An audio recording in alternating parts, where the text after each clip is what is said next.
الحمد لله الذي لا يبلغ مدحته القائلون ولا يحصي نعماءه العدون ولا يعدي حقه المجتهدون الذي ليس لصفته حد محدود ولا نعت موجود ولا وقت معدود ولا أجل ممدود فطر الخلائق بقدرته ونشر الرياح برحمته والصلاة والسلام على الرسول المسدد المصطفى الأمجد المحمود الأحمد سيدنا ومولانا ومولى الكونين جد الحسن والحسين وعاني أبا القاسم محمد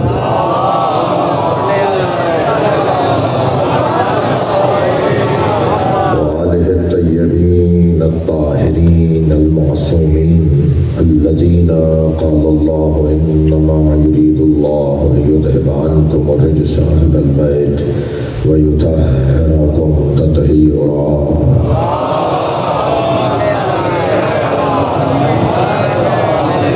ولعنة الله على أعدائهم أجمعين من يوم عداوتهم إلى قيام يوم الدين أما بعد قال الحكيم في القرآن الكريم بسم الله الرحمن الرحيم فمن حاجك فيه من بعد ما جاءك من العلم فقل تعالوا ندعو أبناءنا وأبناءكم ونساءنا ونساءكم وأنفسنا وأنفسكم ثم نبتهل فنجعل لعنة الله على الكاذبين صلوات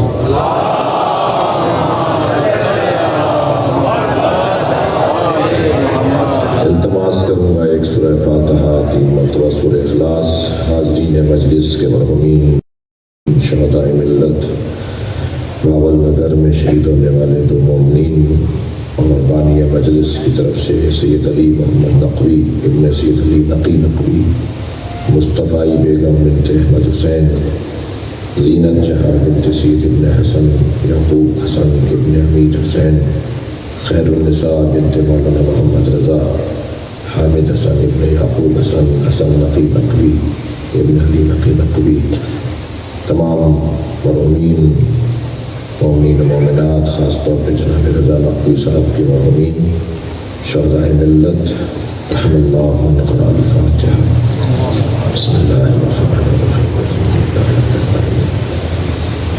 الرحمن الرحیم مالک یوم الدین ایاک نعبد و ایاک نستعین اهدنا الصراط المستقیم صراط الذین أنعمت عليهم غير المغضوب عليهم ولا الضالين بسم الله الرحمن الرحيم قل هو الله أحد الصمد لم يلد ولم يولد ولم يكن له كفوا أحد بسم الله الرحمن الرحيم قل هو الله أحد الصمد لم يلد ولم يولد ولم يكن له كفوا أحد مغفرت کے لیے بلند تر صلوات پڑھیں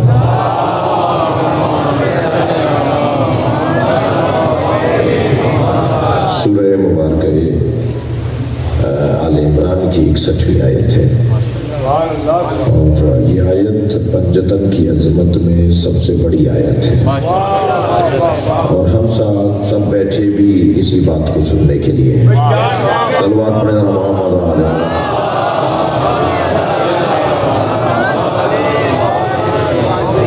شاہ صاحب جیسے منظوم کلام میں مطلع سارے کلام کا حسن ہوتا ہے ایسے نثری خطابت میں بھی آیت حسن کلام ہوا کرتی ہے ارشاد حضرت ہدیت ہے ارشاد حضرت ہدیت ہے اللہ کا پہلے تو ایک دفعہ شکر اور کر دیجئے صلوات پڑھ کے محمد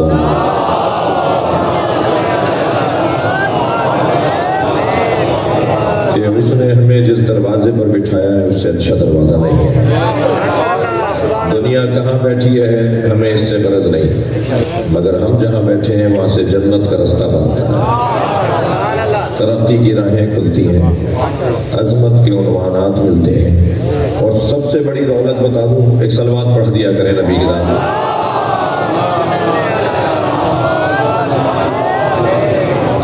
سب سے بڑی دولت عرض کر رہا ہوں صاحبان دقت تشریف فرمائے میرے عزیز تشریف فرما ہو رہے ہیں سب سے بڑی دولت اس دروازے پر آنے والوں کو جو نصیب ہوتی ہے وہ ہے اطمینان قلب۔ دنیا بڑا خرچہ کرتی ہے سکون لینے کے لیے، بڑے خرچے ہوتے ہیں سکون لینے کے لیے، اطمینان اور سکون لینے کے لیے بڑے خرچے کیے جاتے ہیں، اچھا مکان بنایا جاتا ہے، اچھی گاڑی خریدی جاتی ہے، اور اچھے فرنیچر کا استعمال ہوتا ہے، اور اچھی زندگی کا استعمال ہوتا ہے۔ سب خرچے ایک طرف اور حسین کے نام پہ جمع ہونے والوں کا اطمینان ایک طرف۔ جنہیں گدوں، تکیوں، غلافوں، مسندوں، صوفوں اور حرام دہ نشستوں کی عادت ہو چکی ہے، وہ بھی فرش پر آ کے بیٹھتے ہیں۔ ماشاءاللہ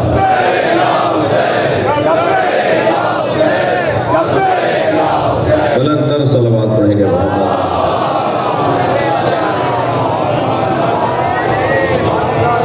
تمام تر دولت اور قیمتی اشیاء ایک طرف اور اس دروازے کا اطمینان وہ ایک طرف۔ بڑے بڑے لوگ، نامور لوگ، پیسے والے لوگ جو سکون یہاں آ کر پاتے ہیں، بلکہ یہ کہہ دوں کہ دنیاوی الجھنوں کا شکار زیادہ سکون پاتے ہیں، انہیں اور کوئی جگہ نہیں ملتی اور ہے بھی نہیں کوئی جگہ۔ تو اصلی ہمارا مضمون ہے، اصلی عنوان یہ ہے کہ ہم اس دروازے کی عظمت جو مانتے ہیں اسے مدلل کرنا چاہتے ہیں، اس پہ اطمینان بڑھانا چاہتے ہیں، جہاں کھڑے ہیں وہاں سے ایک قدم آگے آنا چاہتے ہیں۔ مجلس میں جب آپ میری مجھ جیسے خطیبوں، علامہ اعجاز صاحب تشریف فرمائے، حضرت مولانا محمدی صاحب تشریف فرمائے، جب ہمارے کسی جملے پر آپ سبحان اللہ کہتے ہیں تو وہ بات پہلے سے آپ کے ذہن میں ہوتی ہے، آپ کو تائید مل رہی ہوتی ہے، تو آپ سبحان اللہ کہتے ہیں۔ یہ عقیدہ آپ کا میں بنانے آیا نہیں ہوں، صلوات پڑھیں ذرا محمد و آل محمد۔ آپ کا عقیدہ ہم بنانے نہیں آئے، آپ کا جو عقیدہ آپ کے بڑوں نے سکھایا ہے اس کی دلیل دینے آیا۔ جی ایک اور دلیل، اس طرح سے دلیلیں بڑھتی چلی جاتی ہیں، اطمینان اس دروازے پر اور بڑھتا چلا جاتا ہے۔ اور عزیزو، کہیں وہ سکون نصیب نہیں ہوتا جو ذکر امام حسین میں ہے۔ جی دیکھیے، تمیدی بیان سے گزر رہا ہوں، ابھی ترجمہ بھی مجھے کرنا ہے اور تفسیر پہ بھی غور کرنا ہے۔ کبھی یہ بھی میرے بچے اور جوان غور کریں کہ اس ذکر میں برکت کیوں ہے۔ بڑے لوگ تاریخ میں گم ہو گئے، بڑے نامور لوگوں کا پتہ نہیں ہے کہ کہاں گئے، ایسے لوگ تاریخ میں گم ہو گئے جن کا اگر آپ تاریخ کھول کر دیکھیں تو لگے کہ انہوں نے تو بڑے کام کیے تھے۔ اصحاب اخدود کا نام اگر اللہ نے قرآن میں نہ لیا ہوتا تو ان کی قربانی بھی تاریخ میں گم ہو گئی تھی۔ یہ حسین کون ہے؟ ان حسین کی کہ ہمیں عالم دیوانے ہو سے، یہ حسین کون ہے جسے دیکھو حسینی ہے؟ ہر شخص اپنی عزت بڑھوانا چاہتا ہے یہ کہہ کر کہ میں حسینی ہوں۔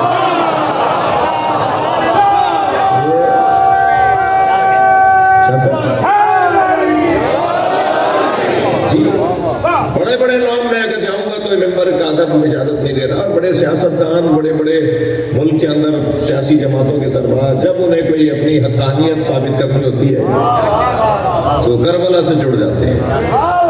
تو یہ اپنے آپ کو یہ حسین ہے، مولا کون ہے، کیا ہے اس ذکر کے اندر، آخر وجہ کیا ہے، سبب کیا ہے؟ سویم کی مجلس ہے، سبب کیا ہے کہ اس ذکر میں اتنا دم ہے، طاقت ہے، اس نام میں اتنی تاثیر ہے، اس ذکر میں اتنی برکت ہے۔ اور برکت عزیزان گرامی کثرت کو نہیں کہتے۔ آپ کو 1 لاکھ روپے کی تنخواہ تھی، اب 2 لاکھ ہو گئی، یہ برکت نہیں ہے۔ برکت یہ ہے کہ وہ 1 لاکھ ختم ہی ہو کے نہ دے۔ وہ 1 لاکھ جو تنخواہ تھی وہ اب 2 لاکھ ہونے کی خواہش نہ ہو کہ صاحب 2 لاکھ تنخواہ ہو جائے۔ برکت یہ ہے کہ وہ 1 لاکھ خط سے خرچ ہی نہیں ہو پا رہا، سارے کام ہو جاتے ہیں پھر بھی بچ جاتا ہے، یہ ہے برکت۔ عزیزان گرامی، اس ذکر کے اندر برکت کا مطلب یہ ہے کہ برکت یعنی کثرت نہیں، برکت یعنی دوام۔ اہل علم سے توجہ چاہوں گا، برکت کثرت اور تعدد کو نہیں کہتے، برکت کہتے ہیں تمام کو جی، بڑی بڑی تعداد میں ذکر ہو رہا ہے، یہ برکت کا عنوان نہیں ہے جی، ذکر میں تاثیر بڑھتی جا رہی ہے، ذکر میں اثر بڑھتا جا رہا ہے۔ اس دروازے پہ کل 100 تھے تو اب 1000 ہیں۔ 50 سال پہلے آسٹریلیا، کینیڈا، لندن میں جلوس نہیں نکلتا تھا۔ آج دنیا کا کون سا ملک ہے جہاں حسین کا ذکر نہیں ہو رہا؟ یہ ہے برکت، یہ ہے اس ذکر کے اندر برکت۔ یہ بڑھتا جا رہا ہے کام۔ آپ نے دیکھا اس سال کی مجالس میں ہم ہر سال کہتے ہیں پچھلے سال سے زیادہ تھا، ہم ہر سال یہی جملہ دہراتے ہیں اور اس سال بھی دہرا رہے ہیں کہ ہر کام پچھلے سال سے زیادہ تھا۔ جلوس میں شرکت بھی، مجلسوں میں شرکت بھی، خود یہ مجلس میں پچھلے سال بھی پڑھ چکا ہوں، تعداد پچھلے سال سے زیادہ ہے، اور ابھی تو بات شروع ہوئی ہے، ختم ہوتے ہوتے اور کچھ تعداد اور بڑھ جائے گی۔ تو یہ برکت یعنی دوام، دائمی ہونا، اس ذکر کے دائمی ہونے کے۔ مولانا میں چھوٹا سا طالب علم، حقیر فقیر ہوں، آپ کے خاندان کی عظمتوں کا معترف ہوں، مولانا نذر حسین محمدی سے عرض کر رہا ہوں، یہ تو میرے بھائی ہیں، اور ان کی والد کی خدمات اور ان کے بھائیوں کی خدمات بھی قابل خود، ان کی خدمات، آپ سب اپنی اپنی جگہ مولا کے نوکر ہیں، جس سے جو بن پا رہا ہے وہ کر رہا ہے۔ تو اس کم علمی کے اعتراف اور اقرار کے ساتھ بھی کئی مجلسوں میں یہ گفتگو ہو سکتی ہے، مسلسل بیان ہو سکتا ہے کہ حسین مولا کے ذکر میں برکت کیوں ہے۔ مگر آج کی مجلس کے اندر میں ایک پہلو کی طرف ایسا عرض کروں جی، جس کی فکر بلند ہوتی ہے، جس کی فکر بلند ہوتی ہے اس کا کردار بلند ہوتا ہے، اور جس کا کردار بلند ہوتا ہے اس کے فضائل زیادہ ہوتے ہیں، اور جس کے فضائل زیادہ ہوتے ہیں اس کا ذکر زیادہ ہوتا ہے۔ یہ ایک دوسرے سے جڑے ہوئے مفاہیم ہیں۔ فکر جتنی بلند ہوتی چلی جائے گی اتنا ہی اس کا کردار بلند ہوتا چلا جائے گا۔ فکر کے بعد کردار کے بعد اس کے فضائل، ظاہر جب کردار ادا کرے گا تو پھر لوگ سمجھیں گے اسے کہ یہ ہے کیا۔ مولا علی سے پوچھا، یا علی، اب کردار دیکھیے، یا علی، جب آپ میدان جہاد میں جاتے ہیں تو سب سے پہلے آپ کے مورد نظر، مطمع نظر کون سا دشمن ہوتا ہے؟ لمبا ہو، موٹا ہو، گھوڑے پر ہو؟ جب آپ میدان میں اترتے ہیں تو پہلے کسے مارتے ہیں؟ کیا معیار ہے؟ مولا سے سوال کیا کہ وہ جس کا قد لمبا ہو، جس کا بدن چوڑا ہو، جس کے جو ہے وہ شانے چوڑے ہوں، جو بڑے گھوڑے پر بیٹھایا ہو، جس کے پاس اسلحہ زیادہ ہو، پہلے آپ اسے مارتے ہیں؟ فرمایا کہ نہیں، سرداروں کو پہلے مارتے ہیں۔ صلوات پڑھیں محمد و آل محمد۔ یہ بیچارے مزدور جو سرداروں کے کہنے پر آئے، یہ جو تنخواہ، جو وظیفہ لیں گے، جو وہاں جا کے انعام لیں گے، انہیں مارنے کا کیا فائدہ؟ علی وہ ہے ہی نہیں جو مجبوروں کو مارے۔ فرماتے ہیں میں تو میدان میں پہلے تلاش کرتا ہوں سردار کون ہے جو انہیں لے کر آئے۔ صلوات پڑھیں ذرا محمد والے۔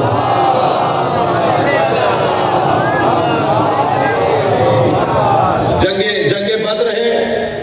اب آپ یہ بات آپ نے اچھی سنی ہے تو میرا دل کر رہا ہے قوم کے سامنے دوں۔ جنگ بدر ہے اور مشرکین مکہ ایک کرائے کا قاتل بھی لے کر آئے۔ جی ممکن ہے کوئی کہے مولانا یہ کہاں سے بات آپ لے آئے؟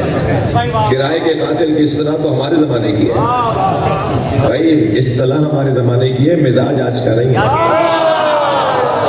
مزاج پرانا ہے۔ جی لے کر آتے تھے کہ بھائی تمہیں اتنا پیسہ دیں گے، چلو ہمارے ساتھ مارنا ہے فلاں کو، اور یہاں بھی کچھ ایسا ہی معاملہ ہے۔ ہم ایک فورم پر تھے، میرے ریاستی ملک کے ریاستی اداروں کے ساتھ ایک فورم پر ایک میٹنگ میں بلائے گئے تھے۔ اچھا ہم تو الحمدللہ آپ کو پتہ ہے خاندانی نوکر ہیں، تو کوشش ہوتی ہے کہ کوئی موقع اپنے قوم کے دفاع اور مفاد کا ہم سے جانے نہ پائے۔ تو میں نے کہا جی قرآن مجید سورہ مبارکہ بقرہ میں اللہ نے امن بحال کرنے کا فارمولہ دیا ہے، فارمولہ امن دیا ہے اللہ نے قرآن میں، اللہ نے فارمولہ امن دیا ہے۔ اس فارمولہ امن پر، امن امن کے فارمولے پر، قرآنی امن کے فارمولے پر عمل کر لیا جائے، مسئلے حل ہو جائیں گے۔ گفتگو ہو رہی تھی، فرمایا جی فرمایا کیا فارمولہ ہے؟ میں نے کہا جی حضرت آدم کو جب اللہ نے بنایا تو آدم کو بنانے سے پہلے، آدمیوں کو بنانے سے پہلے ان کے امن کا خیال رکھا۔ شہر آباد کرنے سے پہلے، آبادیاں آباد کرنے سے پہلے، جی انتظامی ڈھانچے بنانے سے پہلے اس کے امن و امان کا پہلے خیال کرنا ہے۔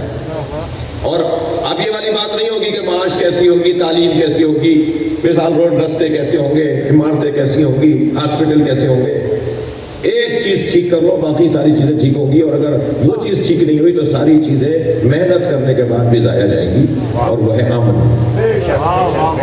تم امن و امان کو ٹھیک کر لو، معاش بہتر ہو جائے گا، تعلیم بہتر ہو جائے گی، صحت کے ادارے اچھے کام کریں گے، روڈ رستوں کا فائدہ ہوگا، جی تعمیرات کا، شہر سازی کا، پارک بنا رہے ہیں جی آپ، دھڑا دھڑا اپنے پارک بنا دیے، کوئی جانے کو تو تیار نہیں ہے اس لیے کہ وہاں جاتے ہیں تو مار دیے جاتے ہیں، یا وہاں آبرو نہیں رہتی، یا وہاں پر جان نہیں رہتی۔ تو سارے کام آپ کر لیں اور امن نہ ہو ملک میں۔ سلمان پڑھیں ذرا محمد علیہ۔ تو کیا فائدہ ہے ایسے ملک کو بنانے کا، یا ملک کے اندر مزید خدمات کرنے کی؟ آپ نے بڑا اچھا موٹر وے بنا لیا، شاباش، مبارک ہو، بہت اچھی بات ہے، مگر اس میں اگر لٹ رہے ہیں لوگ، اس میں اگر مارے جا رہے ہوں لوگ، تو پہلے وہ اصلی چیز کو حل کیا جائے، وہ ہے امن۔ ملک میں جب تک امن نہیں ہوگا اس وقت تک سارے کام زیرو ہوتے چلے جائیں گے، اور امن اگر آپ نے بحال کر دیا تو سارے کام بہترین ہوتے چلے جائیں گے۔ اس توجہ ہے بات کی؟ اور وہ فارمولہ امن کیا ہے؟ توجہ۔ پروردگار عالم نے ارشاد فرمایا وَإِذْ قَالَ رَبُّكَ لِلْمَلَائِكَةِ إِنِّي جَاعِلٌ فِي الْأَرْضِ خَلِيفَةً۔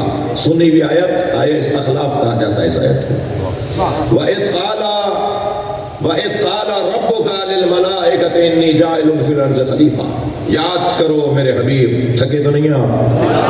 یاد کرو میرے حبیب جب تمہارے رب نے ملائکہ سے کہا، ذوق سماعت آپ کا بلند ہے، یاد اسے کروایا جاتا ہے جو موقع پہ حاضر ہو۔ تم نبی کو 40 سال کے بعد نبی مانتے ہو۔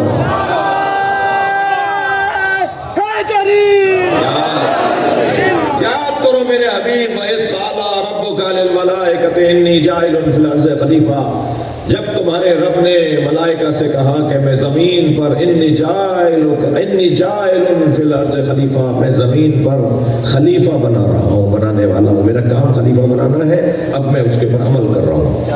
انی جائل فی الارض خلیفہ، میں زمین پر خلیفہ بنا رہا ہوں۔ قالوا اتجعل فیہا من یفسد فیہا ویسفک الدماء، یا اللہ تو اسے خلیفہ بنا رہا ہے جو فساد پھیلائے گا، جو خون گرائے گا۔ نحن نسبح ونقدس لک، ہم تیری تسبیح و تقدیس کے لیے حاضر ہیں۔ اللہ کا جواب آیا انی اعلم ما لا تعلمون، جو میں جانتا ہوں وہ تم نہیں جانتے۔ یہ قرآن کی مشہور آیت آیا استخلاف۔ اس آیہ کریمہ میں اللہ نے جو نظام دیا ہے، اور فرشتوں نے جب کہا، نظام یہ کہ اللہ آدم کو خلق کر رہا ہے، انسانیت خلق ہوگی، آدمی پیدا ہوں گے، دنیا میں آدمی رہیں گے، ٹھیک ہے نا، ابا سے اماں سے دنیا میں آدمی رہیں گے۔ اب فرشتوں نے کہا کہ میں اتجعل فیہا من یفسد فیہا، تو اسے بنا رہا ہے جو فساد پھیلائے گا۔ تو اللہ نے یہ نہیں کہا کہ فساد نہیں پھیلائے گا، اللہ نے یہ نہیں کہا، اللہ نے کہا جو میں جانتا ہوں وہ تم نہیں جانتے۔ فرشتوں کی بات کو اللہ نے انکار نہیں کیا ہے۔ وَيَسْفِكُ الدِّمَاءَ، اور خون بہائے گا، یہ اللہ نے نہیں کہا کہ نہیں بہائے گا، کہ اللہ کہہ ہی نہیں سکتا تھا، نہیں کہہ سکتا تھا، ایسے ہی جیسے اللہ شرک، اللہ کا کوئی شریک نہیں ہو سکتا، اللہ جیسے ظلم نہیں کر سکتا، یہ جو نہیں کر سکتا تھا مراد یہ اللہ کی معاذ اللہ کے اختیار اور قدرت کے اوپر میں حرف نہیں لا رہا، بلکہ کمال ذات کردگار یہ ہے کہ وہ ظلم کر ہی نہیں سکتا۔ کمال ذات کردگار یہ ہے کہ اس جیسا ہو ہی نہیں سکتا۔ تو اسی معنی میں عرض کر رہا ہوں کہ اللہ یہ نہیں کہہ سکتا تھا کہ یہ خون نہیں بہائے گا۔ تو اب ترتیب میں کیا ہے؟ ترتیب میں ہے من یفسد فیہا ویسفک الدماء، یہ فساد پھیلائے گا اور خون گرائے گا۔ تو فساد کا نتیجہ ہے پورے دین، فساد کا نتیجہ ہے خون ریزی. یہ جو خون ریزی ہے نا معاشرے کے اندر، اس کے پیچھے ایک اور چیز ہے، تو اسے ٹھیک کر لو، خون بہنا بند ہو جائے گا، اور وہ ہے فساد. وہ ہے فساد. عزیزو، کرائے کے قاتلوں کو پکڑ پکڑ کے، میں نے وہاں جملہ کہا تھا یا تکرار کر رہا ہوں، کرائے کے قاتلوں کو پکڑ پکڑ کر جیل میں ڈالنے سے امن و امان بحال نہیں ہوگا. ان کرائے کے قاتلوں کو لایا کون تھا، انہیں تلاش کرو. فسادی کو ڈھونڈنا ہوگا جو کسی ٹھنڈے کمرے میں بیٹھا ہوگا. صلوات پڑھیں ذرا محمد و آل محمد.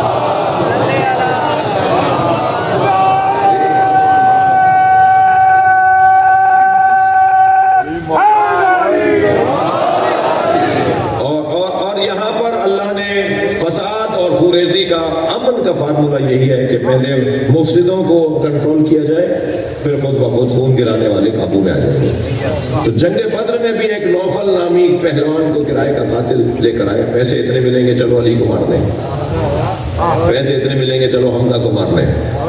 اور ان کا مقصد تو سرکار کی ذات تھی، مگر انہیں پتہ نہیں تھا کہ یہ ان کی خام خیالی ہے اور ان کی کچ فکری ہے کہ علی اور حمزہ کے ہوتے ہوئے وہ نبی کی طرف ٹیڑھی آنکھوں سے بھی دیکھ رہے ہیں. لے آئے اسے کرائے کے قاتل کو، اور صاحب وہ آ بھی گیا. اور جب وہ میدان میں پہنچا اور خبر آئی، جنگ کا طبل بجایا گیا، نقارہ بجایا گیا، جنگ شروع ہوئی. سرکار کو معلوم ہوا کہ جی نوفل بھی یہاں آیا ہوا ہے. نوفل مشہور تھا اپنے کام میں، تو سرکار نے دونوں ہاتھ اٹھا کے دعا کر رہے تھے، تو دعا میں یہ بھی جملہ فرمایا، اللہم اکفنی نوفلا، یا اللہ ہمیں نوفل سے محفوظ رکھ. یہ جملہ، یہ دعا کا جملہ مولا علی نے بھی سن لیا. جنگ شروع ہوئی اور گھمسان کی جنگ پڑی اور معاملہ بہت آگے تک گیا. جب جنگ بڑی گرم ہو گئی تو سرکار ایک ٹیلے پہ کھڑے ہو کر لشکر کو دیکھنے لگے نا، تو مولا نے دور سے آواز دے کر کہا، یا رسول اللہ آپ کسی کو تلاش کر رہے ہیں؟ فرمایا، من لے علم بنوفلا، نوفل کے بارے میں کسی کو خبر ہے؟ تو مولا نے وہیں سے آواز دے کر کہا، میں نے اسی وقت مار دیا تھا.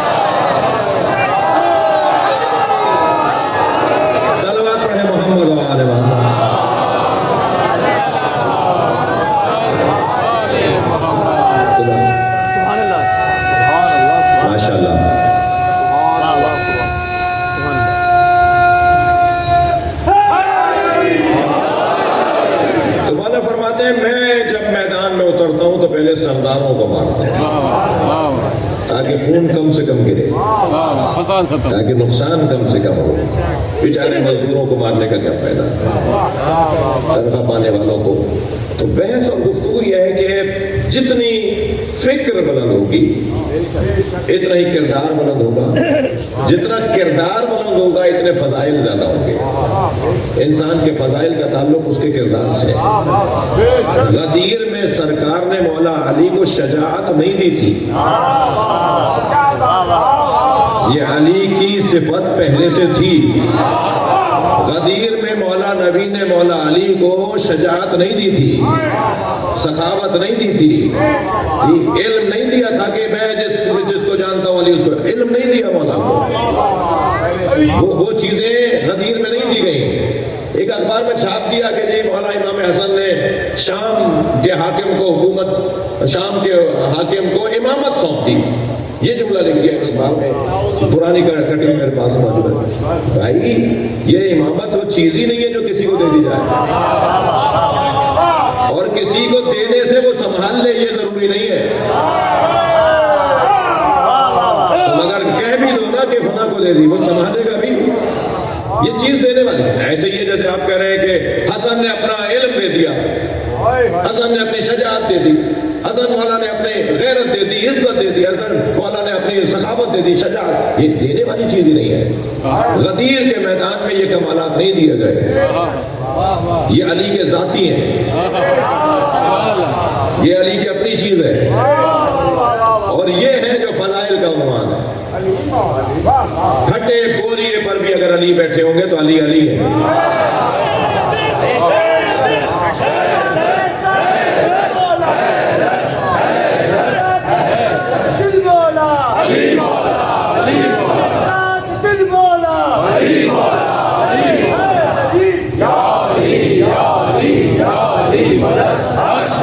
توجہ کریے آپ نے. میں اپنے عنوان کی طرف پلٹوں کہ جو کمال فکر بلند تو کردار بلند، کردار بلند تو فضائل زیادہ، فضائل زیادہ تو ذکر زیادہ. جتنا فضائل بڑھیں گے اتنا ذکر بڑھے گا. اور فضائل ان سے ایسے کسی کے نہیں، فضائل ہیں ہی نہیں. ہم جڑیں گے ان سے تو ہم بھی صاحب، کچھ صاحب ہو جائیں گے، کچھ ہو جائیں گے. فضائل، کردار عزیزان گرامی انسان کو زندہ رکھتا ہے. اور کردار اور فضائل کا ایک باب یہ کہ فضائل ہیں ہی وہ جن کا اقرار دشمن بھی کرے.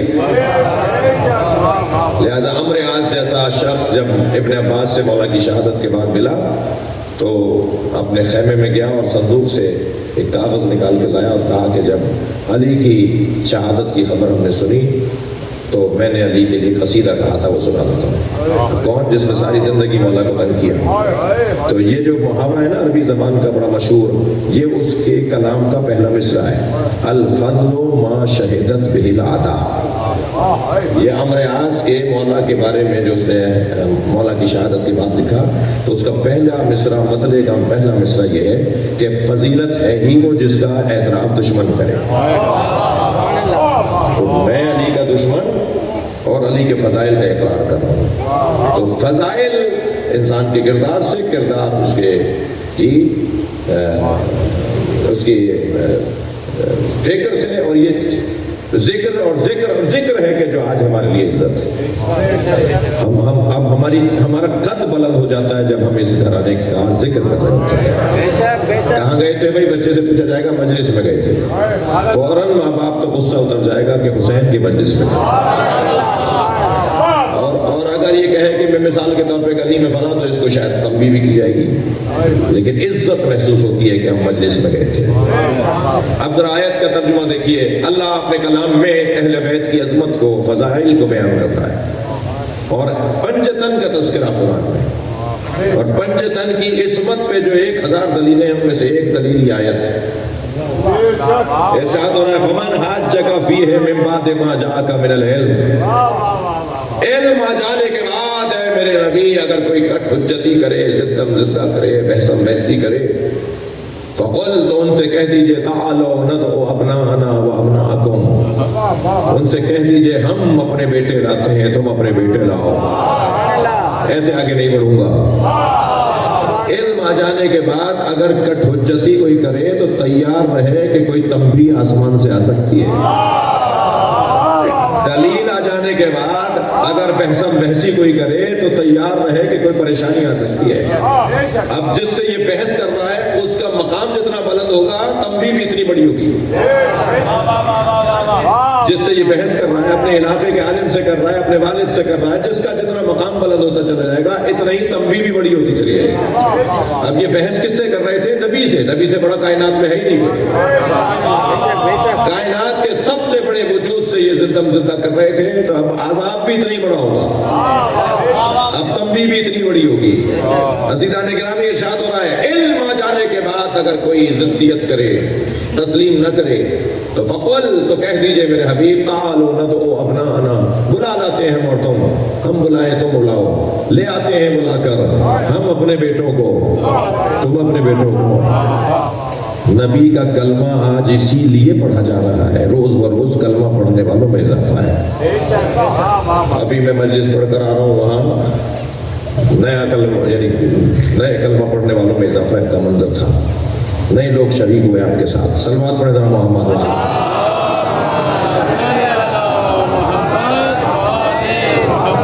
تو روز بروز نئے لوگ آ رہے ہیں کلمہ پڑھ پڑھ کر، نئے اس قافلے میں شریک ہو رہے ہیں. تو یہ نبی کا آج اگر کلمہ کثرت سے پڑھا جا رہا ہے اور کلمہ پڑھنے والوں میں اضافہ ہو رہا ہے تو اس کا ایک موٹا سبب ہے جس کے بیٹے حسن و حسین ہو. حق ہے کہ اس کی رسالت کا کلمہ پڑھا جائے. ہم اپنے بیٹے لاتے ہیں، تم اپنے بیٹے لاؤ. ہم اپنی بیٹیاں لاتے ہیں، تم اپنی بیٹیاں لاؤ. ممکن ہے مجلس سے مجھے کوئی جان ہی نہ دے کہ مولانا اتنی عربی تو ہمیں بھی آتی تھی. یہ نساء کا لفظ تھا، آپ نے ترجمہ بیٹی کر دیا. ترجمہ آپ کرتے کہ ہم اپنی عورتیں لاتے ہیں، تم اپنی عورتیں لے آؤ. تو میں اسے یہی اس سے پہلے کہ وہ مجھ سے بولے میں پہلے ہی جواب دے دیتا ہوں۔ قرآن مجید میں اور جگہوں پر بھی لفظ نساء آیا ہے، مگر آپ نے ترجمہ وہ کیا ہے جو قرینہ بتاتا ہے۔ یا نساء النبی لستن کاحد من النساء ان اتقیتن، ترجمہ سب نے کیا ہے اے نبی کی زوجاؤ۔ کیوں ترجمہ نہیں کیا ہے نبی کی عورتوں؟ اس لیے کہ بعد والے کلمات، آیت کے بعد والے کلمات بتا رہے ہیں کہ یہاں زوجاؤں سے بات ہو رہی ہے، یعنی آپ قرینے کے مطابق ترجمہ کرتے ہیں۔ آپ نے سب نے سنی شیعہ مترجمین نے لکھا ہے یا نساء النبی ہے نبی کی زوجاؤ، جبکہ نساء کا لفظ ہے تو عورت ترجمہ کیوں نہیں ہے؟ اور آگے بڑھیے، اگر نساء کے ساتھ ابن کا لفظ آئے تو نساء کا ترجمہ قرینے کے مطابق بیٹی کیا جائے گا، اور اگر نساء کے ساتھ رجل کا یا رجال کا لفظ آئے تو قرینے کے مطابق عورتوں ترجمہ کیا جائے گا۔ اب یہاں قرینہ یہ ہے کہ یہاں ابنا بیٹوں کا ذکر ہے، ابنانا ہم اپنے بیٹے لاتے ہیں، تو اب جب نساء کا لفظ آئے گا تو یہاں عورتوں ترجمہ نہیں ہوگا۔ دلیل قرآن سے ہی دے دیتا ہوں، یذبحون ابناءکم ویستحیون نساءکم، سب نے ترجمہ کیا اس آیت کا کہ تمہارے بیٹوں کو ذبح کرتے تھے اور بیٹیوں کو چھوڑ دیتے تھے۔ وہاں ابن کے ساتھ نساء کا لفظ ہے، صلوات پڑھیں محمد و آل محمد۔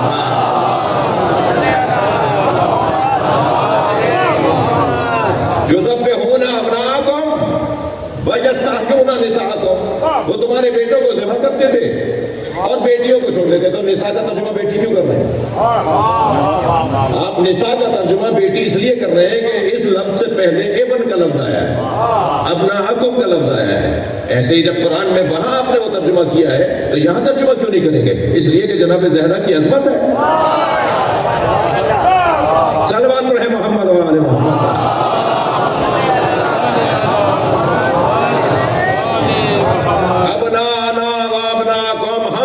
بیٹے لاتے ہیں تم اپنے بیٹے لاؤ، وَنِسَاءَنَا وَنِسَاءَكُمْ، ہم اپنی بیٹیاں لاتے ہیں تم اپنی بیٹیاں لاؤ، وَأَنفُسَنَا وَأَنفُسَكُمْ، میرے محترم قبلہ شخصیات نے یہی ترجمہ کیا، سنی بھائیوں نے بھی یہی ترجمہ کیا کہ ہم اپنے نفس لاتے ہیں تم اپنے نفس لاؤ۔ یہ کون سا ترجمہ ہے؟ یہ عربی میں آپ نے ویسے کہ ویسے لکھ دیا، عربی میں بھی لفظ نفس آیا ہے، آپ نے بھی اس کو اردو کر دیا بس واو اور نون ہونا لگا کے۔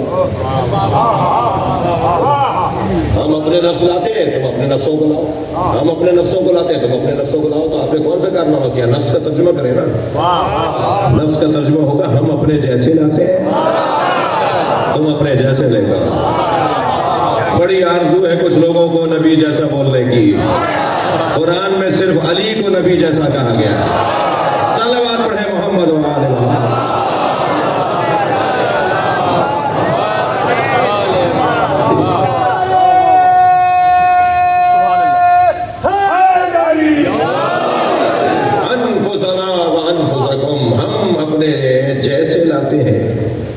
تم اپنے جیسے لاؤ۔ ابھی مجھے تسلی نہیں ہوئی یہ نفس کا ترجمہ اپنے جیسے کرنے میں، کیونکہ کچھ چہرے ابھی اور مجھ سے سوال مانگ رہے ہیں۔ قرآن اللہ اپنے حبیب سے ارشاد فرما رہا ہے فقاتل فی سبیل اللہ، اے میرے حبیب تلوار سے جنگ کیجئے اللہ کی راہ میں۔ یہ ترجمہ میں کیوں کر رہا ہوں تلوار سے جنگ کیجئے؟ اس لیے کہ جہاد اور قتال میں فرق ہے۔ جہاد مطلق ہے، تلوار کا، قلم کا، زبان کا، اپنی صلاحیتوں کا اظہار۔ بھائی تھوڑا سا گردن ہلائیے گا اگر بات جاری تو، اپنی صلاحیتوں کا اظہار اگر اللہ کی خاطر کیا جائے تو اسے جہاد کہا جائے۔ جہاں جہاں جہاد کا لفظ آیا ہے مراد تلوار چلانا نہیں ہے، ہاں ہو بھی سکتا ہے لیکن محدود نہیں ہے۔ ارشاد ہو رہا ہے انما المؤمنون الذین آمنوا باللہ ورسولہ ثم لم یرتابوا وجاہدوا باموالہم وانفسہم۔ مومن وہ ہے جو اللہ اور اللہ کے رسول پر ایمان محکم رکھتا ہو اور اللہ کی راہ میں اپنے مال اور اپنی جان سے جہاد کرتا ہو۔ تو جہاد کا خود قرآن نے تشریح کر دی نا کہ مال بھی دیں گے تو جہاد ہے۔ کہاں تلوار چلی بھائی؟ کیوں تلوار چلے؟ مال دے رہے ہیں، قرآن مال کے دینے کو بھی جہاد کہہ رہا ہے۔ تو جہاں جہاں لفظ جہاد قرآن میں آیا ہے، علمی ذوق رکھنے والے بیٹھے ہیں، قرآن کی تفسیر بیان ہو رہی ہے، ایک آیت سے دوسری آیت کی تفسیر کر رہا ہوں۔ جہاں جہاں قرآن مجید میں لفظ جہاد آیا ہے اس سے مراد تلوار چلانا نہیں ہے، بلکہ اپنی صلاحیتوں کو اللہ کی راہ میں استعمال کرنا قربۃ اللہ، اسے جہاد کہا جاتا ہے۔ لیکن جہاں بھی قرآن میں لفظ قتال آیا ہے، قتل کا لفظ آیا ہے، فقاتلو، فقاتل، تو وہاں تلوار مراد ہے۔ اب میں آپ محترم سننے والوں کو لے گیا ایک میدان کے اندر، فقاتل فی سبیل اللہ، اے میرے حبیب تلوار نکالے اللہ کی راہ میں، ولا تکلف الا نفسک، اور یہ کام کسی کو نہ دیں سوائے اپنے جیسے کے۔ صلوات پڑھیں محمد و آل محمد۔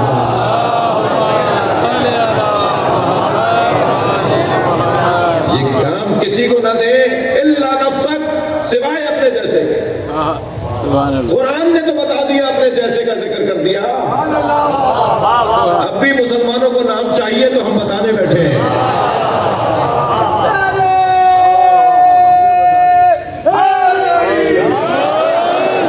دیکھیے ایک جنگ بتائیے جس میں سرکار نے میدان میں تلوار چلائی ہو۔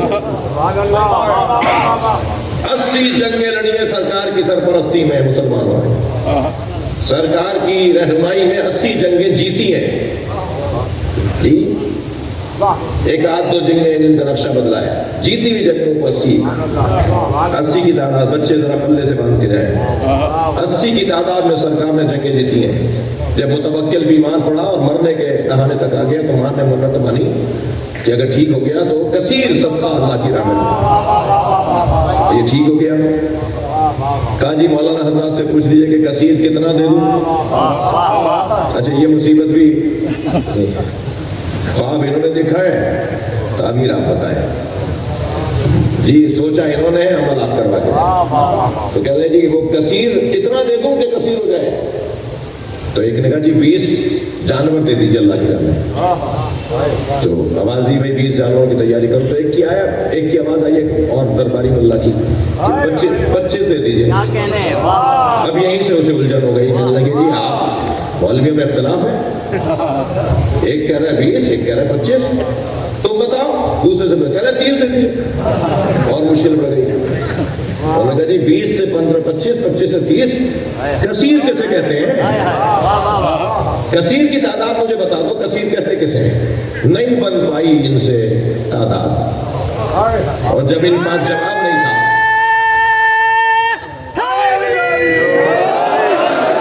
جب ان کے پاس جواب نہیں تھا کہ کیا تعداد بتائیں، 25، 30، 40، 50، کو ایک تعداد بتا دو جسے کثیر کہا جائے۔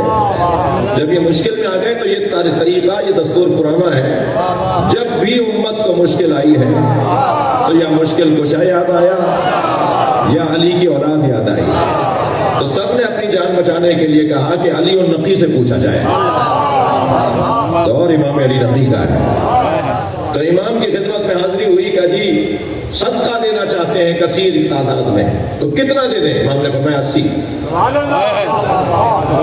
80 کی عادت پورا کر دو، تم نے گویا کثیر دے دیا اللہ کی راہ۔ تو کہنے لگا کہ جیسے ان سے پوچھا کہ 20 کیوں اور 25 کیوں اور 30 کیوں، ایسے ہی آپ سے بھی پوچھوں گا کہ 80 کیوں؟ حضرت نے فرمایا اس میں تعجب کیا بات ہے، تم نے قرآن نہیں پڑھا؟ اللہ نے قرآن میں کیا ارشاد فرمایا؟ لقد نصرکم اللہ فی مواطن کثیرہ، اے حبیب ہم نے، اللہ نے تمہیں کثیر موقعوں پر نصرت دی ہے۔ 80 جنگوں میں تو نصرت ملی تھی۔ صلوات پڑھیں محمد و آل محمد۔ ایک بہتر صلوات ہدیہ کریں نبی اور اللہ علیہ۔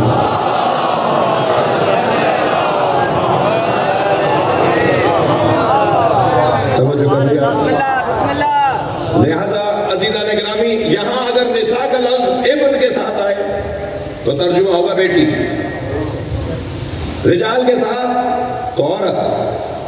اگر یہاں نفس کی بات ہو رہی ہے کہ ہم اپنے جیسوں، تو ترجمہ ہوگا نفس کا ترجمہ میں آ جاتا ہے، ہم لے آتے ہیں اپنے آپ کو لے آتے ہیں۔ یہ کیا ترجمہ کیا؟ کون سے فصاحت ہے؟ فصاحت کے خلاف ہے اگر یہ ترجمہ کیا، ہم اپنے جیسوں کو لاتے ہیں، تم اپنے جیسوں کو لے آؤ۔ اور میدان مباہلہ میں سرکار اپنے جیسوں کی جگہ مولا علی کو لے کے گئے، اور بیٹیوں کا میدان بڑا وسیع تھا، مت جو کہ 4 ہیں یا 1 ہے، ایک ہی بات کرو کہ میدان میں تو ایک ہی ہے۔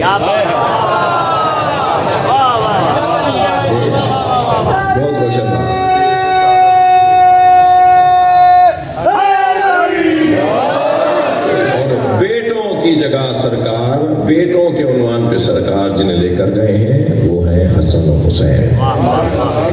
حسنین کو ابنا کے طور پر لے کے گئے اور لے جانے کا انداز بھی سرکار کا منفرد ہے، شان نبوت کے مطابق ہے. گود میں امام حسین کو اٹھایا، انگلی امام حسن کو پکڑائی ہوئی ہے، ان کے پیچھے جناب زہرا ہے، ان کے پیچھے مولا علی ہے. پنجتن کا قافلہ 24 ذی الحج 9 ہجری آیہ تطہیر نازل ہوئی، 25 ذی الحج 9 ہجری دوسرے دن آیہ مباہلہ نازل ہوئی. یہ 24 اور 25 دونوں دن جشن کے دن ہیں. ایک دن آیہ تطہیر، پورے ایک دن کے بعد آیہ مباہلہ. جب کہہ کر آئے نا کہ ہم اپنے بیٹوں کو لے آتے ہیں تم اپنے بیٹوں کو، تو جا کے کہا فاطمہ ایتینی بالکسائل یمنی، مجھے چادر یمنی لا دو اور میں اپنے بدن میں ضعف محسوس کر رہا ہوں. اور جب سب چادر کے نیچے آ گئے، تھک تو نہیں رہے میری بات، جب سب چادر کے نیچے آ گئے تو فرمایا ہاں اولا اہل بیتی، یہ میرے اہل بیت ہیں. بی بی ام سلمہ کا ہم پہ احسان ہے کہ انہوں نے چادر میں آنے کی خواہش کی. اگر بی بی نے چادر میں آنے کی خواہش نہ کی ہوتی تو یہ کیسے تاریخ میں اور حدیث میں آتا کہ اہل بیت اور ہیں ازواج اور ہیں. جس کی جو خدمت ہو وہ یاد رکھنی چاہیے. صلوات پڑھ لیں ذرا محمد و آل محمد.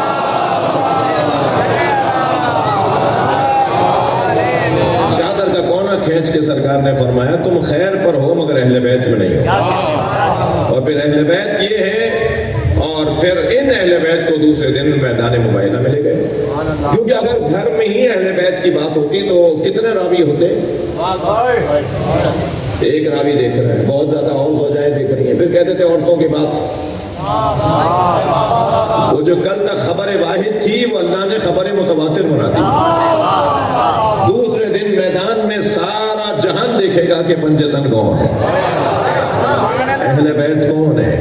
آج کہنے دیجئے کچھ لوگوں کے کہ پنجتن فلاں ہیں، کسی کے کہنے سے پنجتن بدلیں گے نہیں، یہ بدلتے رہیں گے، پنجتن وہی رہیں گے.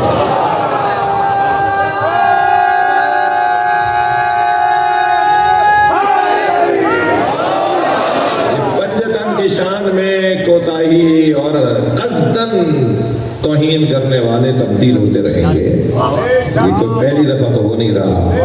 آپ بھی ایسے ہی اذان ولایت دیتے رہیے، ایسے ہی آپ بھی اجتماع اور مجلس اور مولا کے نام پہ جمع ہوتے رہیے. یہ جہاد ہے. اپنا کام ہم کر رہے ہیں، ہمیں کرنا ہوگا اپنا کام. جی لے کے چلے میدان میں. گود میں سرکار امام حسین کو لیا ہوا ہے، امام حسن ساتھ چل رہے ہیں، جناب زہرا پھر مولا علی. تو کیا کہا انہوں نے؟ ہم ایسے چہرے دیکھ رہے ہیں کہ اگر یہ پہاڑوں کو حکم دے، سنی بھی بات ہے آپ کی، میرے لہجے میں سن لیجئے، تو پہاڑ بھی اپنی جگہ سے ہٹ جائے. اچھا غیر مسلم تو ولایت تکوینی کا قائل ہے. صلوات پڑھیں ذرا محمد و آل محمد.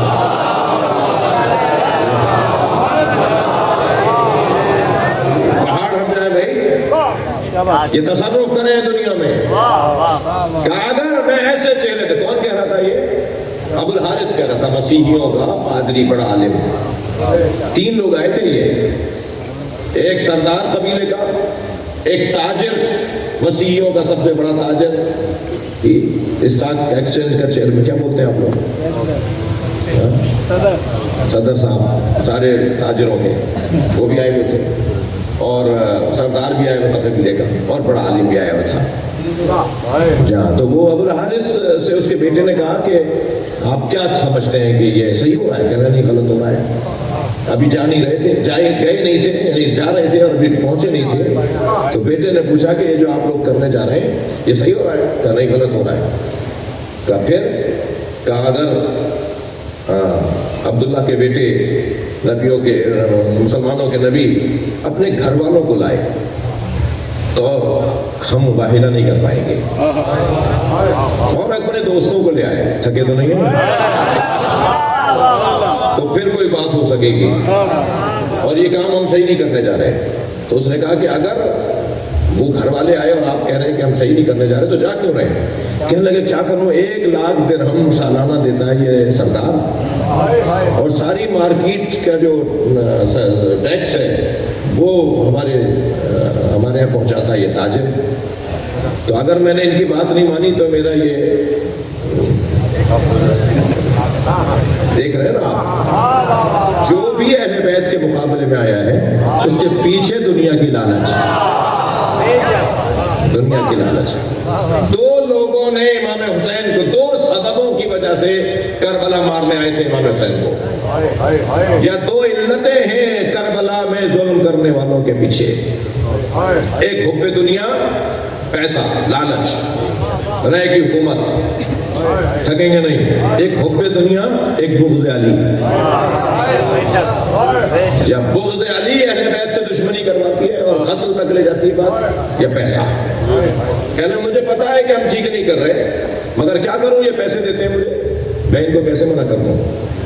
اور جب پہنچے وہاں سامنے اور دیکھا کہ وہی ہوا، نبی مکرم چھوٹے چھوٹے بچوں کو لائے، اپنی بیٹی کو لائے، اپنے داماد، اپنے بھائی، اپنے نفس کو لائے، تو کہنے لگا کہ ہم مباہلہ کریں گے تو ہم برباد ہو جائیں گے، نسل ہماری منقطع ہو جائے گی۔ میں اپنے الفاظ میں کہہ رہا ہوں، ہم میوزیم میں بھی نہیں ملیں گے،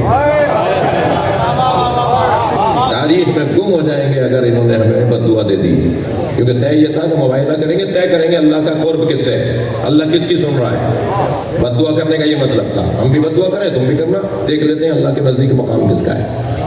یہ تھا اصلی مسئلہ، کردار کی جنگ تھی۔ تو کہنے لگا یہ اگر پہاڑ کو، میں ایسے چہرے دیکھ رہا ہوں کہ اگر یہ پہاڑ کو حکم دیں تو پہاڑ اپنی جگہ سے ہٹ جائیں۔ یہ کون سے چہرے دیکھے تھے؟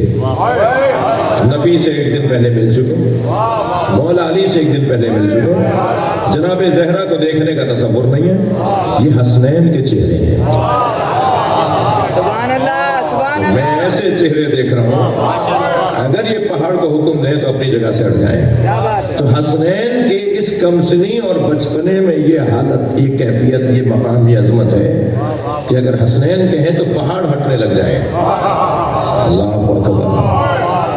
تو جن کے بچوں سے پوری قوم مقابلہ نہیں کر سکتی، جن کے گود کے بچوں سے پوری قوم مقابلہ نہیں کر سکتی، ان کے بابا علی سے کوئی کیا مقابلہ کرے گا؟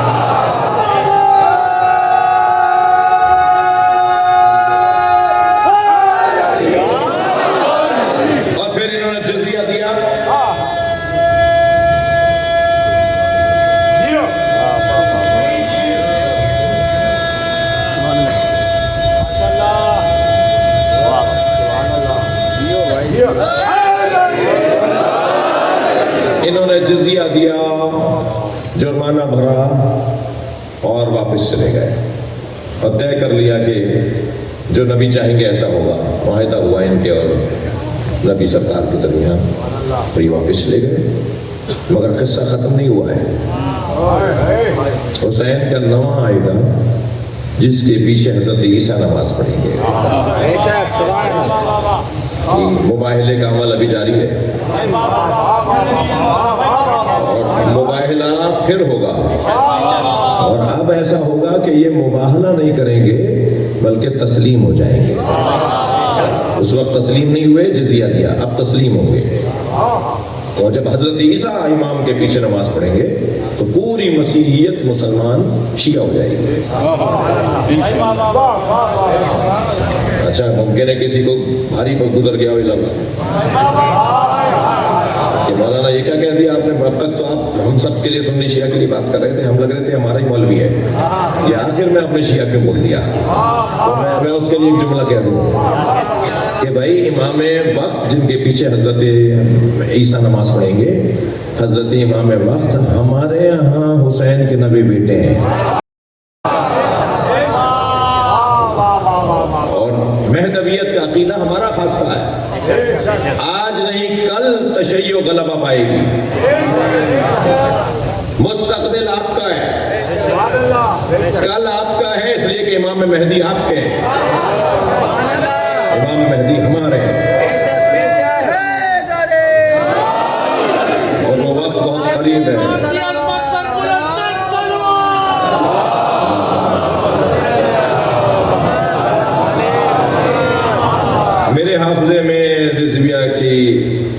آبادی میں ایام عطا میں میری یہی مجلس تھی، تو اس لیے کچھ دیر بھی میں نے آپ سے ٹائم زیادہ لے لیا۔ دوبارہ مجھے 2.25 مہینے میں حاضر نہیں ہونا یہاں، جو تب تک مجھے یاد ہے۔ تو اتنا طے ہے کہ ہمارے خون میں حرارت بڑھتی ہے جب ان کا ذکر ہوتا ہے، وجود میں تازگی آتی ہے، تمام تر روحانی بیماریاں دور ہو جاتی ہیں۔ یہ شفا خانہ حسینی ہے، دنیا کے وباؤں اور بیماریوں سے بچنے کی ویکسینیشن ہے۔ یہاں آنے والا جو شفا لے کر جاتا ہے وہ کسی اور شفا خانے میں نہیں ہے۔ نظام تعلیم بھی اس سے اچھا کہیں اور نہیں ہے۔ یہ چھوٹا سا بچہ بھی کچھ سیکھنے آیا ہے، وہ چھوٹا سا بچہ بھی کچھ لینے آیا ہے، وہ بزرگ بھی، وہ ڈاکٹر بھی، وہ انجینئر بھی، وہ سیاستدان بھی، وہ فیکٹری کا مالک بھی، وہ ٹھیلا لگانے والا بھی، ہر شخص یہاں کچھ نہ کچھ لینے آیا ہے۔ اور جو چیز ہمیں یہاں ملتی ہے وہ اطمینان قلب ہے۔ یہ اپنا شبیر جب غم دنیا گھیر لے تو میرے جد حسین پہ رو لینا، تمہاری ساری پریشانیاں دور ہو جائیں۔ ہماری آنکھوں سے ٹپکنے والے آنسو ہماری پریشانیوں میں شفا کا کام ہے۔ آج 12 محرم ہے، آج کا دن اہل بیت کی زندگی کا بڑا کربناک دن ہے۔ چلیے ذرا کربلا چلتے ہیں۔ حسین نے جو زمین خریدی تھی وہ انہی کو واپس کر دی تھی 3 شرطوں پر۔ پہلی شرط تو یہ لگائی کہ یہاں حل نہ چلانا۔ میں پچھلے دنوں اسد آغا جب کربلا سفر ہوا تو کربلا کی اصلی حدود کو حرم خرید کر بحال کر رہے ہیں، ہوٹل خریدے جا رہے ہیں، مکانات گلی کوچے سارے خریدے جا رہے ہیں، محلے خریدے جا رہے ہیں۔ اصلی حدود جو امام حسین کی اپنی زمین ہے، جو امام نے خود خریدی تھی، اسے اصلی کیفیت میں واپس لے جا رہے ہیں۔ تو مجھے بڑا رونا آیا یہ سن کر کہ ان لوگوں کو منہ مانگے پیسے دیے جا رہے ہیں، جن کے گھر ہیں، جن کی دکانیں ہیں، جن کے ہوٹل ہیں، جن کا کاروبار، جن کی جگہیں ہیں، انہیں منہ مانگے حرم پیسے دے رہا ہے۔ تو میں اس بات پہ رویا کہ 1400 سال پہلے بھی حسین نے خرید کر ان کے آباء و اجداد کو مفت میں دے دی تھی، پھر 1400 سال کے بعد دوبارہ قیمت دی جا رہی ہے۔ کریم ابن کریم مولا جی فرمایا یہاں حل نہ چلانا۔ میں تمہیں دے رہا ہوں 3 شرطوں پر۔ پہلی شرط یہ ہے کہ یہاں حل نہ چلانا۔ شاید اس شرط اس لیے لگائی ہو کہ جب تم حل چلاؤ گے، کاشت کرو گے، کیا معلوم کسی شہید کے جسم کا کوئی ٹکڑا۔ اس لیے کہ مدینے میں امام سجاد جب قصاب کی دکان کے آگے سے گزرتے تھے تو قصائی گوشت پہ کپڑا ڈال دیتا تھا، اور لوگ پوچھتے تھے کہ کپڑا ڈال کے گوشت چھپا کیوں رہے ہو؟ تو کہتا تھا یہ علی بن حسین آ رہے ہیں، یہ یہاں کھڑے ہو کے روئیں گے۔ جب کسی نے پوچھا مولا آپ ایسے کھڑے ہو کے گریہ کرتے ہیں؟ تو فرمانے لگے مجھے کربلا میں بکھرے ہوئے گوشت کے ٹکڑے یاد آتے ہیں۔ اجرکم اللہ، اجرکم اللہ۔ دوسری شرط میری یہ ہے، دوسری شرط یہ ہے کہ یہاں میرے زائر آئیں گے، مجھے سلام کرنے لوگ آئیں گے، انہیں 3 دن تک مہمان رکھنا۔ آپ دیکھتے ہیں عراقیوں کو پکڑ پکڑ کے گھر لے جا رہے ہوتے ہیں، ایک پانی پی لو، ایک گلاس پانی پی لو، ایک کھجور کھا لو، بڑے اہتمام سے آپ کو بٹھائیں گے، آپ کے پیر دبانے کی کوشش کریں گے۔ یہ وجہ یہ ہے کہ یہ آباء و اجداد سے ان کی نسلوں میں منتقل ہوا ہے۔ جو بھی حسین کا ظاہر آئے گا اس کا خیال رکھنا ہے۔ امام بہت پہلے اپنے ظاہروں کا انتظام کر کے آئے۔ تیسری شرط یہ ہے کہ جب ہمیں مار کر یہ لوگ چلے جائیں، ہمارے جنازوں کو چھوڑ کر چلے جائیں، تو تم آ کر ہمارے جنازے دفنا دینا۔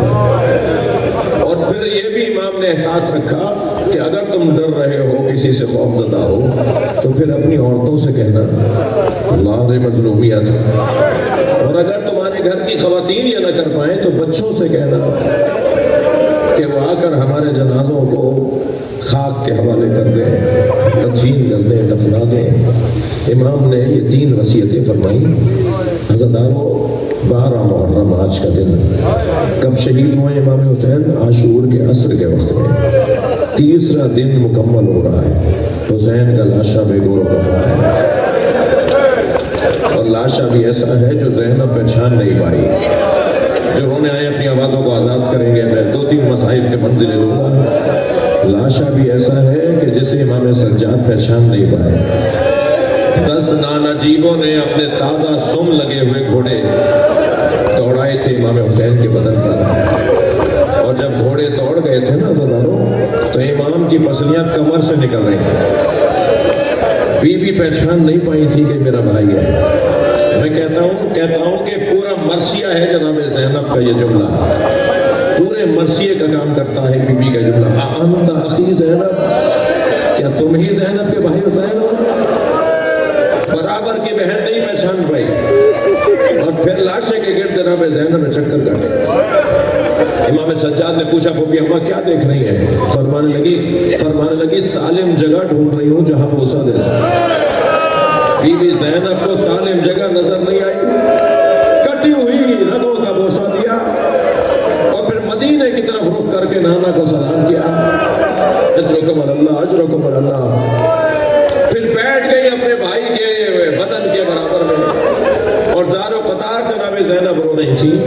تو امام سجاد نے کہا پھوپھی اماں عالم ہے غیر معلم ہے، پھوپھی اماں حوصلہ کیجئے۔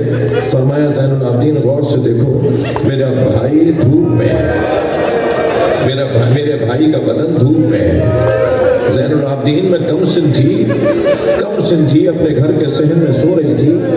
کچھ دیر کے بعد میری آنکھ کھلی تو میں نے دیکھا سارے صحن میں دھوپ ہے مگر میرے اوپر سایہ ہے۔ تو مجھے تعجب ہوا یہ سایہ کیسا ہے؟ جب سورج چڑھ چکا ہے اور دھوپ، مثلا سورج اس رخ پر آ گیا ہے کہ سب جگہ دھوپ آ گئی ہے، اور میرے پر سایہ کیسا ہے؟ تو میں نے رخ بدل کے، پہلو بدل کے دیکھا تو یہی بھائی تھا جو چادر پکڑے کھڑا تھا کہ کہیں میری بہن زینب پہ دھوپ نہ آ جائے۔ اب بتاؤ یہ زینب کہاں صبر کرے؟ ایسا بدن ہے، اور آج 12 محرم کو 3 دن ہے، امام حسین کا بدن کربلا کی زمین پر ہے۔ بنی اسد چلے کدال اور بیلچے لے کر، پھاوڑے اور کدال اور بیلچے لے کر، پورا قافلہ ان کا آیا ہے۔ جب پہنچا نا، رو رہے نا، آپ تھکے نہیں، میں بس مجلس مکمل کر رہا ہوں، آپ نے فضائل بڑے چاؤ سے سنے ہیں، مصائب بھی ذرا سن لیجیے گا۔ جب یہ آ کر کھڑے ہوئے نا لاشوں کے درمیان، تو انہیں پریشانی اس بات کی تھی کہ سر تو ہے نہیں، کیسے پہچانے حسین کون ہے، علی اکبر کون ہے؟ انہیں پہچاننے میں نہیں آ رہا تھا کس کا کیا، کون سا لاشا ہے۔ تو ابھی یہ بیٹھے، یہ کھڑے، یہ بات کر رہے تھے کہ کوفے کی طرف سے گھوڑ سوار آتے دیکھا۔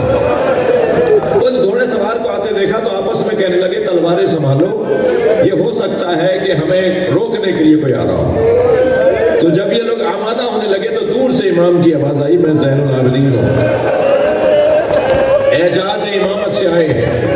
کوفے کے بازار میں امام دشمنوں کو نظر آ رہے ہیں، امام وہاں پر موجود ہیں، سب کو وہاں نظر آ رہے ہیں۔ اعجاز امامت سے امام یہاں پہنچے ہیں، اور جب یہاں پہنچے ہیں اعجاز، فرمایا کہ میری مدد کرو، میں زین العابدین ہوں، مجھے تمہاری مدد کی ضرورت ہے۔ پہنچے قریب، پرسہ دیا ان لوگوں نے۔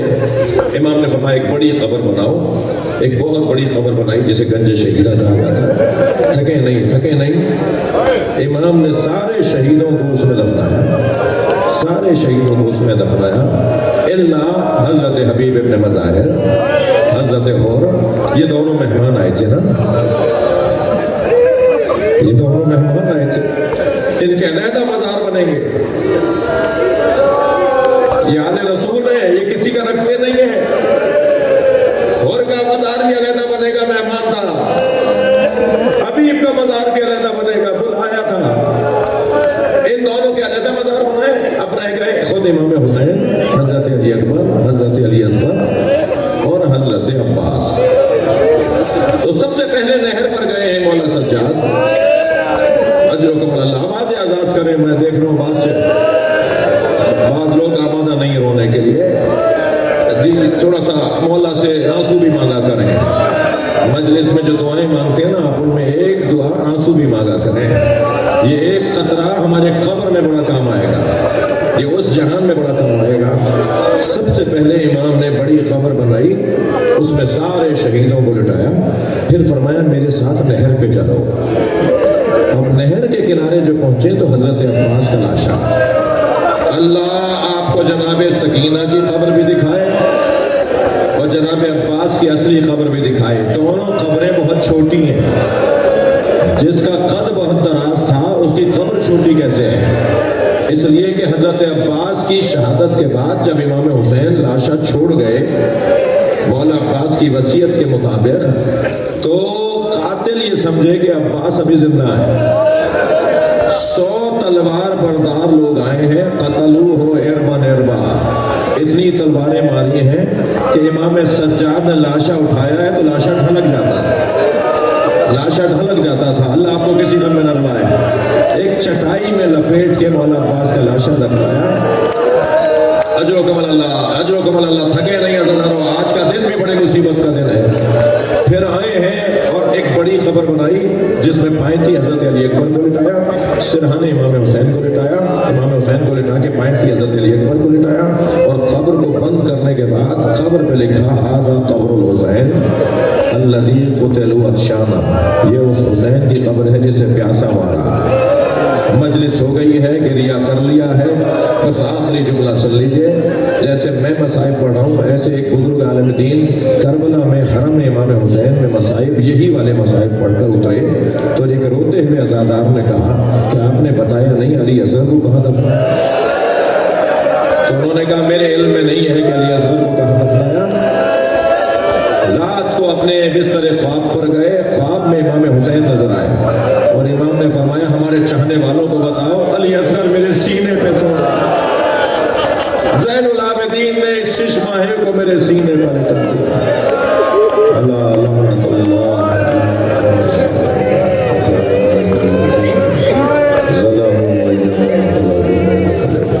یا حسین، یا حسین۔